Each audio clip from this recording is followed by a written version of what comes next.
Welcome back to another paper theater build. This time I'm doing a paper theater cube. This one's from Kiki's delivery service called Preparing for Departure.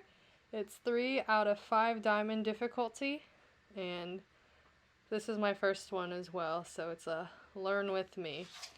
So, since it's a cube, it's not really a cube, it's more like a rectangular prism, but since it's a cube, it comes with its own little, packaging, which I think is really cool. And what I'm holding now is the majority of the cube. It also has a bottom piece that it nestles into. And just like standard paper theaters, it's got all the paper bits and everything too. And that was the bottom bit that I had mentioned. Unlike most paper theaters, which have 6 layers of paper, then you just build the frames for each layer. This one does not really have layers. It's got a bottom piece, and I guess it's kind of got a bottom piece with a little bit of like a pedestal almost.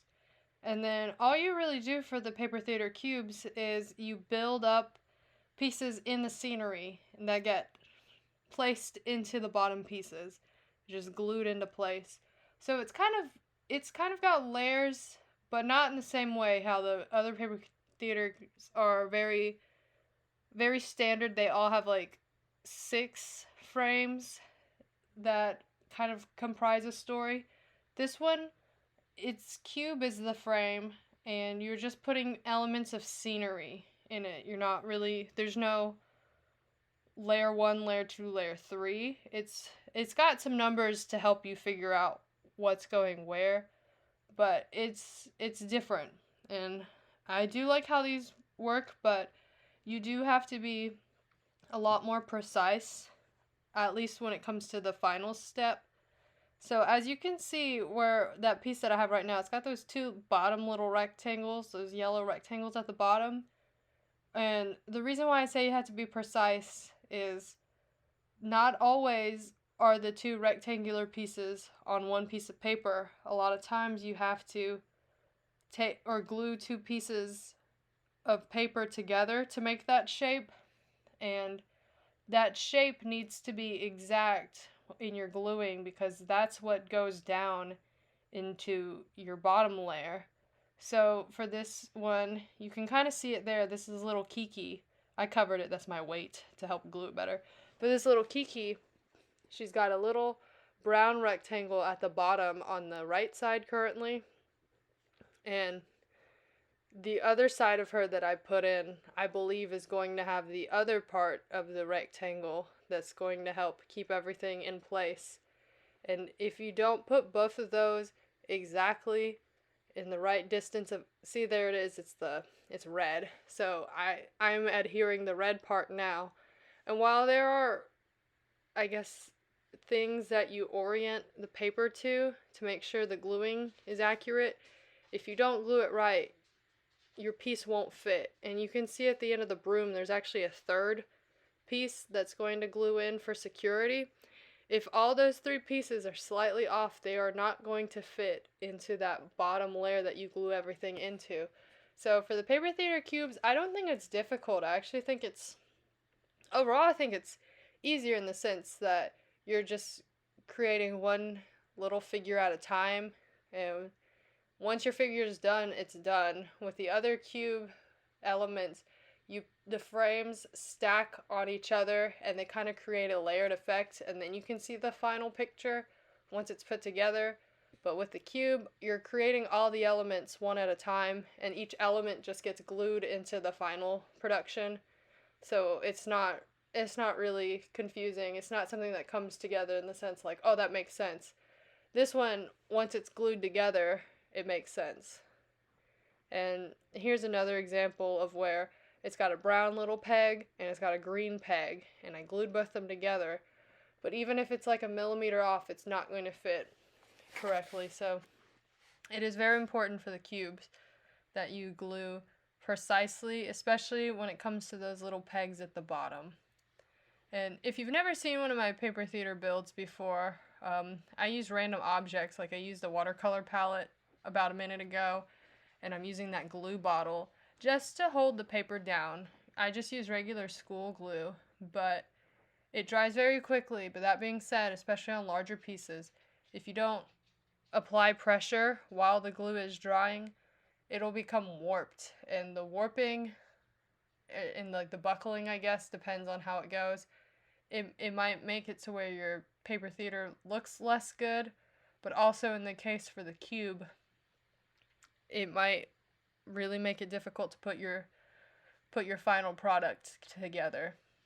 And I guess another difficulty with paper theaters is that a lot of the pieces are really tiny. You can see my mat that I'm working on. Those are all inch measurements. So everything's really tiny, but I just think it's very fun and rewarding at the end of the build. So I thoroughly enjoy doing this. Also, briefly, I'd like to mention this piece that's coming up. It's this little mirror. And on the little packaging, I was a little confused with how the final product would go. And I actually think this one's a lot cooler in person. You can see me starting to work on this mirror right now. And I just peeled off that little film. And once the film is peeled off, the mirror actually works. It's a working mirror. I tried really hard not to get my face in the reflection when I was making this. But that's something that's super cool. And it is a little warped. It's not like a perfect mirror because, it's just a little model, but it's super cool, and I think it made the final construction really cool. And back to the building part, you can see the brown piece and the pink piece, they need to be aligned exactly because those little horizontal bits is what your pieces, those little pegs go into, as well as that little tan piece. That's supposed to look like a little rug or a carpet. And again, there is another layer.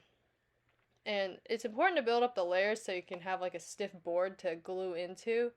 But it's really important that all those holes line up. And it says that in the instructions. And this part was kind of confusing. I did it right the first time, and then I thought I did it wrong. And I bent it the wrong way, and then I realized I did it right. But essentially, you're folding down that little pedestal thing that I mentioned. You're just folding it down and attaching it. So it's kind of got some three-dimensional elements, but you have to do all the bending and the folding yourself. So that part can probably be difficult, especially when you have to hold down every piece before the glue dries before you can move on to the next one. So this is probably the most boring part of viewing, is just holding it down. But this is the part that I had mentioned where you have to glue everything into place, and if you didn't get those pegs right, it's not going to fit. And luckily I didn't have any problems. I'm pretty precise when it comes to these by now, so I didn't have any problems. You just apply glue on the little pegs and you put them in the little holes. And overall, I like the final product, and it's kind of cute because it shows Kiki looking at her own reflection. I do kind of wish for this one, because all the other pieces in the room except for Kiki, it just has like that brown or whatever color back. Kiki's the only one that has an actual front and a back. But I mean, it's not a big deal. I think it would be cool if they did it for everyone else, but it's fine. The mirror still works, and I think that's really cool. And the last part is this has the little film. I did have trouble getting it to go in without gluing a tiny bit of the film together. And so that's why I'm going back and forth, because there's me gluing it now, because I just had a hard time getting everything to stay until I glued the actual frame together. And then I just went ahead and put some glue in the base too, because I don't intend on opening this. And this is the final product. As I mentioned, you can see Kiki looking at herself in the mirror, which is super cute. I really enjoy this. I feel like the illustration doesn't do it justice. I hope this has inspired people to do some of their own paper theaters, and if you do, tag me in it on Instagram, and I'd love to see what everyone's done. And y'all have a good one. Bye.